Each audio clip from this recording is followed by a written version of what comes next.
அனைவருக்கும் வணக்கம். ப்ரொகாஸ்டினேஷன் அப்படிங்கிறதுல நிறைய ஷார்ட் ஃபார்ம்ஸ் வீடியோ போட்டுட்டு இருந்தேன் பிரபாகர் கங்கா யூடியூப் சேனல்ல.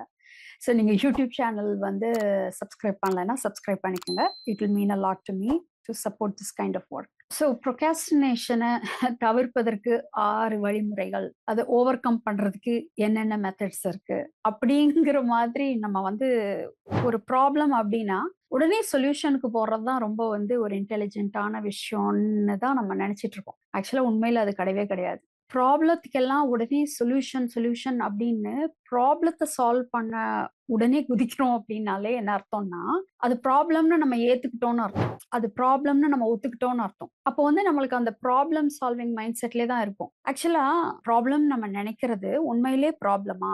ஏன் அது நம்மளுக்கு ப்ராப்ளமா இருக்கு? அல்லது ஜேகே சொல்லுவாங்க, ஒரு ப்ராப்ளம் வந்து அதோட சொல்யூஷன் வந்து என்னன்னா, முதல்ல அந்த ப்ராப்ளம் என்னன்னு புரிஞ்சுக்கணும். அந்த புரிதல் தான் அந்த சொல்யூஷனுக்கான ஒரு திறவுகோல் அப்படிங்கிற மாரி சொல்லுவாங்க ஜேகே. இப்போ நம்ம ஒரு ஒரு பிரச்சனை அப்படிங்கிறத நம்ம முதல்ல வந்து கம்ப்ளீட்டா புரிஞ்சுக்கணும். ஏன் அது நம்மளுக்கு பிரச்சனையா தோணுது? உண்மையிலேயே அது பிரச்சனையா? அப்படிங்கிறத நம்ம வந்து கிளாரிஃபை பண்ண பிறகு தான், அப்ப செகண்ட் வந்து இது சால்வ் பண்ண வேண்டிய ப்ராப்ளமா? இல்ல கண்டுக்காம விட வேண்டிய ப்ராப்ளமா? அப்படிங்கிறது அது அடுத்த ஒரு சாய்ஸ். இப்ப கண்டுக்காம விட்டாலே நெறைய ப்ராப்ளம் சால்வ் ஆகும். அது நீங்க நடைமுறையிலே பார்த்திருப்பீங்க.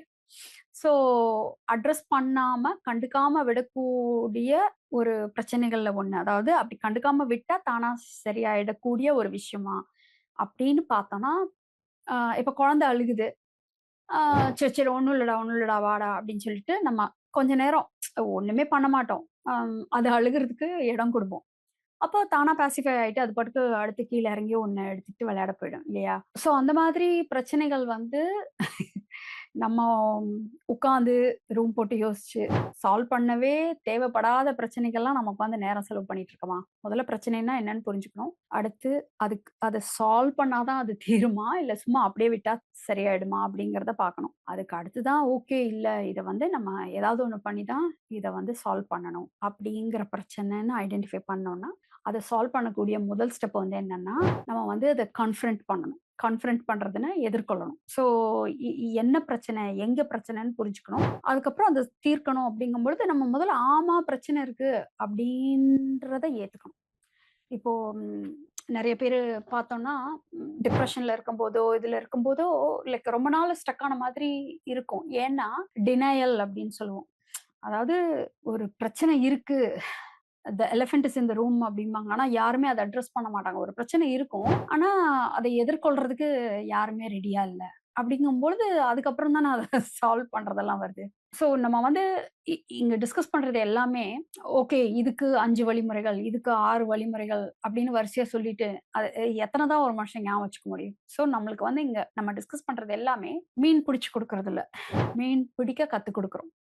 If you are interested. Because that's what I am interested. So அப்பதான் ஒரு ஒரு செல்ஃப் சஃபிஷியன்சி வரும். நம்ம யோசிக்கணும். We are independent thinkers. நம்ம யோசிக்கணும். அவங்க சொன்னாங்க, இவங்க சொன்னாங்க, இதனால அப்படிங்கிற மாதிரி நம்மளுக்கு இருக்கிற பெரிய பெரிய பவரே பவர் ஆஃப் சாய்ஸ். அதாவது நம்ம தேர்வு செய்யக்கூடிய ஒரு ஒரு விஷயம் தான் நம்மளோட சூப்பர் பவரே. ஹியூமனிட்டியோட சூப்பர் பவரே வந்து பவர் ஆஃப் சாய்ஸ். ஸோ அப்போ அத வந்து நம்ம சரியா யூஸ் பண்ணணும் அப்படின்னா, நம்ம முதல்ல யோசிக்கணும். அதுக்கப்புறம் மாத்தி யோசிக்கணும்.